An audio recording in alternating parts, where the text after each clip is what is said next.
Hello and welcome to There's No Business Like, a podcast where friends and industry colleagues explore topics and interview leaders in our industry of professional theatrical touring. Hi, everyone. Welcome back to There's No Business Like. It's Katie Miller with Michigan Maven Creative Associates. I am so excited to be welcoming you to our 2025 Midwest Arts Xpo series.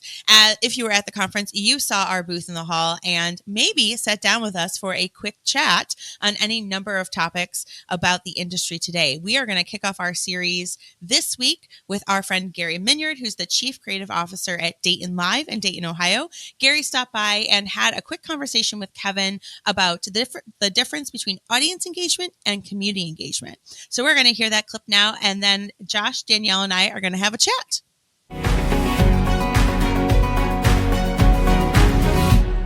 Hi, I'm Gary Minyard. I'm the Chief Creative Officer at Dayton Live in Dayton, Ohio.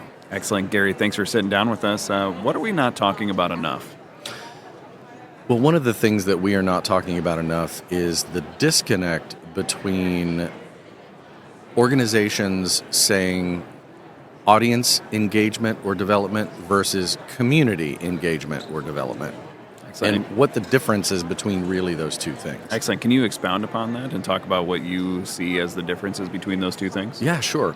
Audience development and audience, curation and engagement and all of those things really I see coming out of the marketing departments where they are looking to try to, increase their audience numbers, really engaging the community in a certain thing, whether it's on social media or some sort of ad plan or, we're really talking about ways to sell tickets, get butts in seats, maybe drive followers, all of those kinds of things. And in a way that's an incredibly important aspect of what we do. It's a really important part of the business versus the idea of community engagement and the depth that an organization needs to go in order to work with parts of a community where it's not about the transaction, it's more about the experience. It's more about connecting the art on the stage with the lived experiences of the people. How are we having that communication and conversation internally? Especially when you've got possibly a board who is hearing a term, but that term internally is being defined 3 and 4 ways. Oh, audience development. Oh, that's what this part of the company does too, and it really isn't. So when they are seeing prospects, come in for shows, or they're getting analytics out of social media, they're looking at ticket sales and money and all of those things. That's, again, really, really important. But I think many organizations are conflating these two things. And I want to make sure that we are doing a better job about how is your organization defining community engagement? What does that mean for you internally? But as a field, for me, that really is work that is done by a part of an organization that is creating a relationship with a community out in your area. And it may be connected to a show, may be connected to a genre, may be connected to their lived experiences and interests. Maybe it's a devised piece, or maybe it's, something as simple as a series of dance workshops. But there's nuance, right? Mm-hmm. I think a lot of organizations are like, oh, hey, well, I've got this Broadway show coming in, and I'm going to have a cast member do a dance workshop in one of our black box spaces. Is that community engagement? What if it's not free? How is someone out in the community not connected to you going to hear about it? Are you going to them? Are you asking what their needs are? So if the idea is that I want our community to celebrate this art form that may be celebrated in a certain show, like let's say you're doing 42nd Street, ton of tap dancing in that show. Mm-hmm.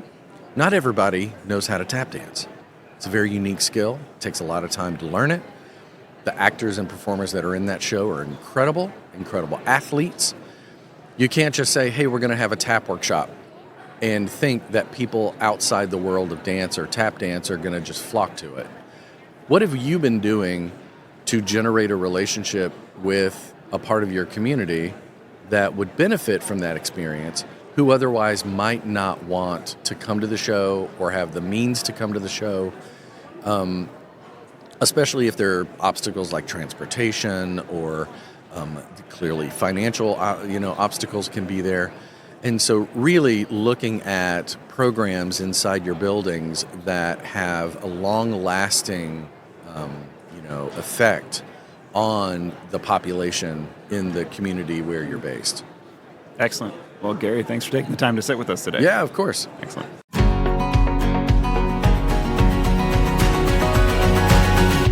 Hi, everyone. Welcome back. Thanks again to Gary for sitting down with us at Max. Josh and Danielle, thoughts? Always have had so much respect for Gary and for everything that he does. But these insights are exactly what we need to help move our industry forward. One, clarifying that these are two completely different things. Mm-hmm. They're only really connected by verbiage. Audience development is 100% on the commercial side of what you're doing for your organization, and not necessarily 100%. But to me, audience development is much more commercially driven. It's ticket sale driven. It's butts and seats driven. Whereas community engagement and community development is 100% mission based. Yeah. And it is 100% pouring into your community without an expectation of a financial return. And I think, I sometimes where we get stuck on things is like in the way we say them, not necessarily what it is that we're saying. A lot of times people are saying the same thing, but they refuse to use the same word. And that's where so many disagreements just like can't sort themselves out. And so I'm so glad that Gary brought up what seems like something that's like small and insignificant. But when you really look at what we kind of all see as audience development versus community development, not only are those two different things, that's two different skill sets for a staff person to have. And I think in a large organization that's something that's possible. And that's something that, is probably going to be tied into like other jobs that do like something more on the commercial side and something more on the mission-based side, or however they define things. But especially in more of a smaller organization where, I find where it's like, if you sort of are the community performing arts center, like a lot of times there are other places that people can go, but not in such a holistic way. And when somebody is like, oh, wouldn't it be cool if there was a way to do X in this community? Oh, well, like, yeah, it would probably be the arts organization. And that's where like a lot of that mission creep or that sort of like crossing, that community development, audience development line, I think starts to happen is when, we're not specific about the language and then also specific in the mission about what it is that we're trying to do, right? We're trying to develop community is different than we're trying to develop audience. And a lot of times when we're developing community, especially if that's working with kids or it's working with underserved populations, like that's a long game, hopefully, of developing audience members. But I think for those of us that have done that work, like it's not a let's go do this workshop and then we're going to have 50 new ticket buyers next week, right? Like real life isn't that. Right. And I think that is where the confusion, or maybe not confusion, but where the misnomer comes. And I think executives and marketing think that community engagement is audience development because they're hoping those ticket sales come out of that. They're hoping to convert those families who are at the trunk or treat or the downtown event or whatever that you're at. They're hoping that you are actively converting them into ticket buyers, but that's not the point. It's not going to happen in the short term. It's not going to happen. Maybe you get 5 or 6, right? You love folks that end up on your website. We celebrate our successes. But that's not the point. And like you said, it's a long game, but I think they want to use community engagement staff and the programming that we develop as an audience development tool for the short game and not really think about the long game. I think the big difference really is in intentionality and purpose I think that 100% there can be crossover. You can get audience development out of community engagement. But if you are doing community engagement with the pure mindset of audience development, then you're not really doing community engagement. It's not authentic. It's not authentic, and it comes across as not authentic. And if you are purposefully pouring into your community, knowing that your community will have more confidence in your venue, will have more connection to your venue, and more association to your venue, and understand what your venue does as a venue, that can then turn into people following you more and eventually buying more tickets. But it is not a 100%. Like the one thing that is so easy to read is veiled intentions. Yeah.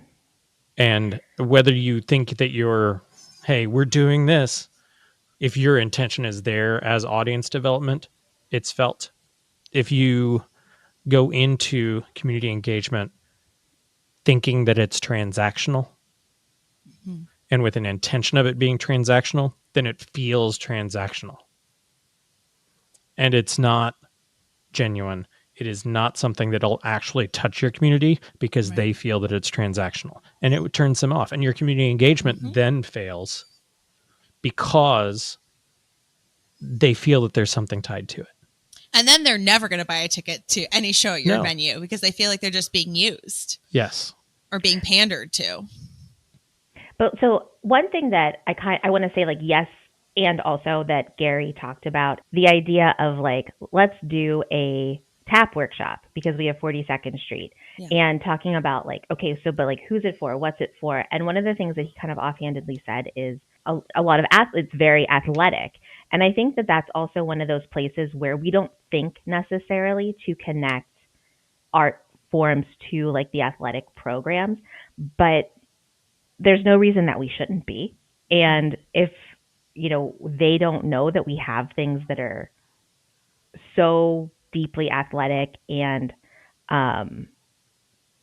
you know, so body focused. I don't know athlete words. Sorry. Then like they might, but if you go and you like offer something to them, welcome them, you know, to try this out. Oh, wow. That was actually very hard. Right. And start to build like in all of this, we need to build art lovers before we build ticket buyers. Right. Because we don't have ticket buyers unless we don't have some kind of love or appreciation of what that art form is. And there are so many people outside of sort of our world of like, oh yeah, we'll definitely make sure we tell the dance studios about this, that like will find something within that that is super interesting to them. I think that's brilliant. One, my mind is spinning immediately. One, about photo opportunity of a ballerina on the football field leading the football team at a practice in movement exercises, because it has been proven that ballet training reduces injury in athletes.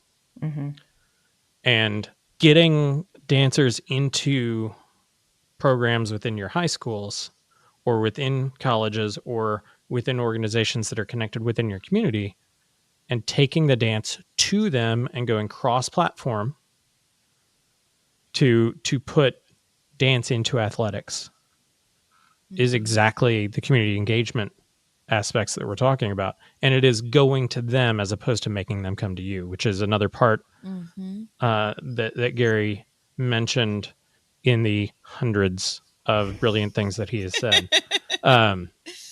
It's one of the things that he mentioned was taking it to the community. And a small Midwest community like ours follows that football team like crazy. And as a community engagement and people visually seeing that you are engaged in your community is serving the things that they enjoy and that they love. And if you're putting something like that on, the athletic department will be posting about it. We will be posting about it. And there will be a cross promotion of that community engagement. And also Katie and I, like, we're both boy moms. And I will say, like, this past week we hosted Lightwire Theater, and I could tell just looking in the crowd, we had more boys there than I think I'm used to seeing boys in the audience. And sometimes I think we don't necessarily think about like the gender of the child in a public show audience. But some of what we do, I think, does lean female, especially in the youth and family space. But after people see the costumes that that group especially is wearing and what they have to do to manipulate their bodies to do all of the things that that their lights do, I mean, it's so clearly athletic and dance that, you know, I think they could do like a whole week long residency with athletes, and, you know, really kind of like talking about what's like the strength and the strength in being like slow and intentional, and just how very difficult that is, and like really. And so I feel like I'm still in the part where I'm learning and I'm seeing so much more of this. But I do think it's important to really also look at a season overall and be like, is this unintentionally a little bit feminine?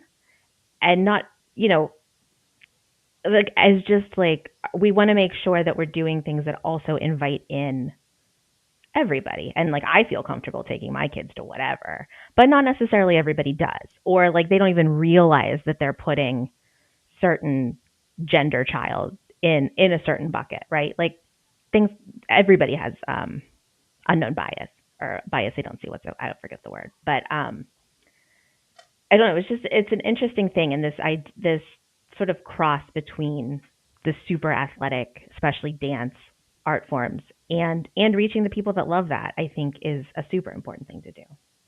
And that is giving more nuance and thinking more deeply about people that you're trying to reach that wouldn't necessarily consider themselves artists or arts patrons or interested in the arts, right? It's opening a door to connection in a way that maybe your organization had never thought possible, and those people that you're serving maybe had never thought possible, right? So I think it's a great example of a way that community engagement can do so many different things at the same time.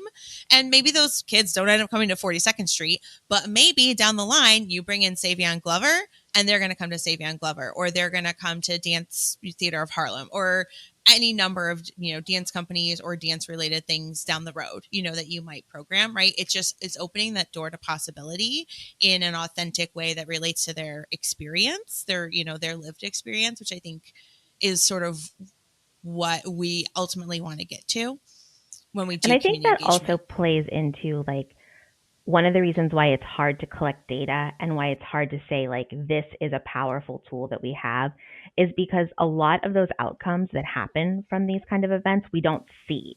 Because like what if that kid, instead of buying a ticket, goes and signs up for a dance class at a totally other separate venue? Sure. What if that happens 2 years from now, right? Because things got in the way and then they finally got around to signing up. Like that's a huge success, but it's not something that we're ever, you know, we're not doing longitudinal studies with everybody who walks into a workshop. Like that would be cool, but also unnecessary. So like it does make it hard to put in sort of like a dollars and cents category. Like we know that. And I do think that it's like, especially when we're conflating these terms, and sometimes we're meaning let's drive ticket sales, and sometimes we're meaning let's drive art lovers, where we don't catch the details that we're not looking for. And even past let's drive art lovers, let's transform our community. Yeah. Mm-hmm. Let's make our community more empathetic. Let's make our community more engaged with each other. In the same place. In the same places, by having engagement that we are putting out there for people to engage together. So I think a lot of this actually ties back directly to one of our prior episodes. So it's episode 124 of By and For Community, a discussion about community engagement, of which Gary was one of our 3 guests. The other guests on that episode were Marisol Sanchez-Best, Director of Education and Community Engagement at Seattle Theater Group, and the estimable Donna Walker-Kuhn with Walker International Communications Group and NJPAC in Newark, New Jersey. So we all highly recommend you go back and listen to that incredibly in-depth and wise conversation about community engagement. But the metrics piece was a part of that conversation that you just mentioned, Danielle, and also this language piece that Gary brought forward again. And Marisol said something during that episode about just making a decision about what is audience development and what is community engagement.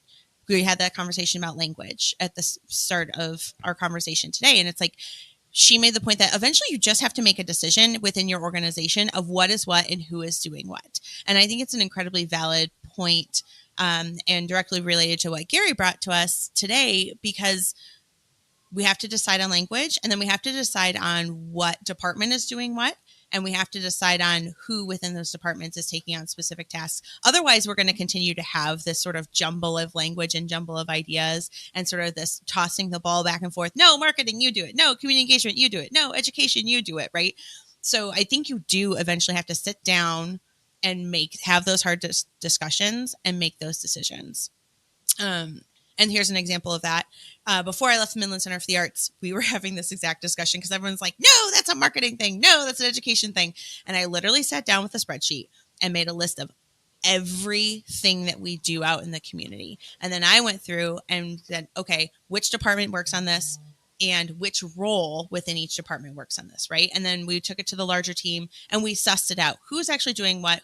Where do all these things have to live? Moved a bunch of stuff around. But at the end of the day, at least we had a starting point for discussion when we wanted to develop a new program or an opportunity to be out in the community came up. Was it a trunk or treat? Okay. Because Halloween season right now. Is it simply tabling and handing out brochures? Is it doing some sort of performance activity at that event? Or is it a STEM? Because we are also a STEM center, right? Or is it a STEM activity? Differentiating what the purpose of the event is helps you delineate who's responsible for it and which department is ultimately responsible for it, right? And those things can be flexible and there's capacity conversations and all that jazz. But like eventually you do have to sit down and have the hard conversation and make those delineations so that you have a starting point, right? It's not always going to be perfect. Things are going to shift. But like if you don't do it, it's always going to be a mess and it's always going to feel stressful. There's always going to be a tension between your teams. And also with that example too, like the thing that you do has to make sense with the event, because like the idea of a performance at Trunk or Treat seems like a great idea. In practice, but they're chaos. They're absolute chaos. That's not a good idea. No. It's simply not. So like, like the thing has to match, like your goal of that event has to match what the event is also.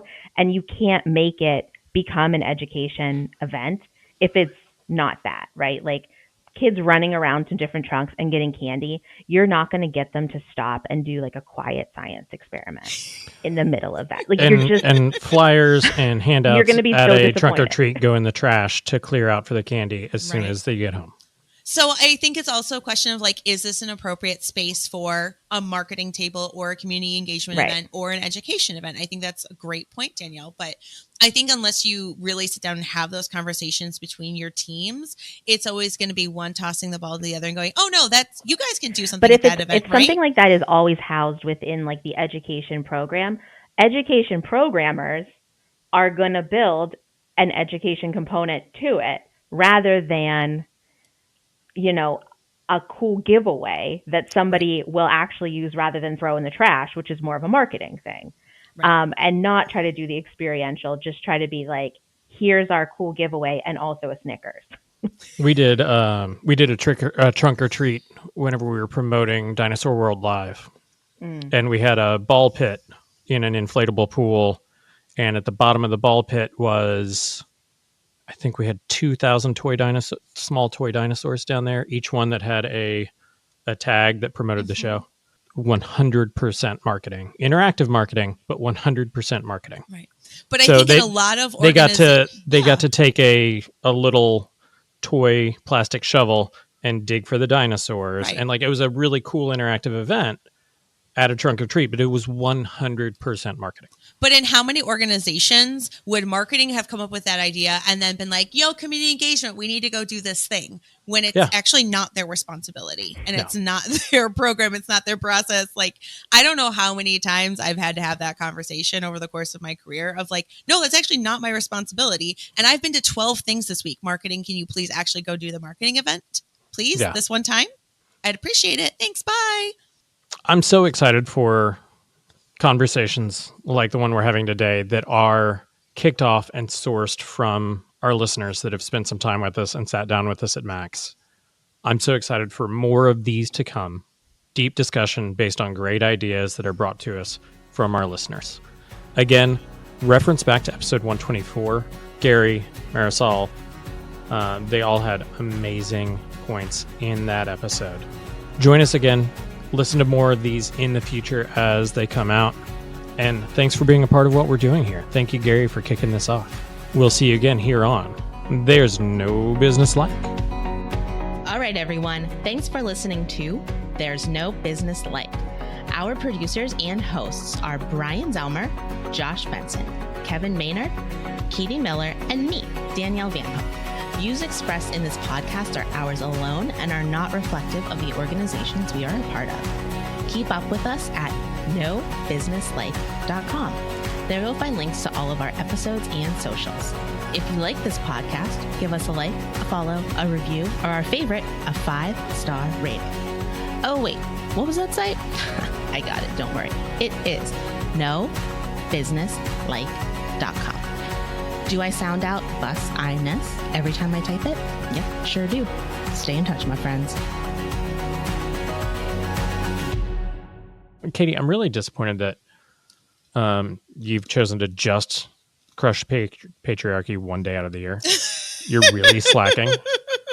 This is not a costume thing. You can put that on more than one day a year. I was going to say, you don't appreciate my superhero patriarchy smasher costume for today, Josh? I appreciate it, but it shouldn't just be a costume. You should do this in real life every day. Have you met me? I am the patriarchy, so I have a hard time crushing myself. I'm not really sure we could be friends. No, I was going to say, have you met me? Like, this is just the one day a year that my super secret superhero, like, alter ego comes out. Normally, feminist patriarchy smashing Katie just lurks in the shadows. I think we should schedule one day a month for that Katie to come out. I think you just need to have a 5-minute conversation with me and she comes out. It's sort of like Hulk and She-Hulk where like there's a trigger and here comes patriarchy smashing Katie. I loved the She-Hulk episode, the series. It was fabulous, and I'm really disappointed that it didn't get renewed. I haven't had a chance to You should watch it. It is wonderful. Yeah, I heard it was really good. People like really. Other people really hated it too. So yeah. Like no, I heard. But both primarily mediocre white males are who hated it. So. Yeah, that tracks. Yeah. That tracks. In so many ways. Yeah. Why is there a powerful woman on our screen? This is bullshit. Hi, Danielle. Hi. I listened to Gary and then I almost choked on my lunch. So. Oh, don't do that. Damn it, Gary. Why'd you do that? You know, Also, that's going in the out. Oh, shit, we're recording. God damn it. Oh, yeah, we are. I did the little intro, so. I bet you were so good at it. One of the times she was. Thanks, Josh.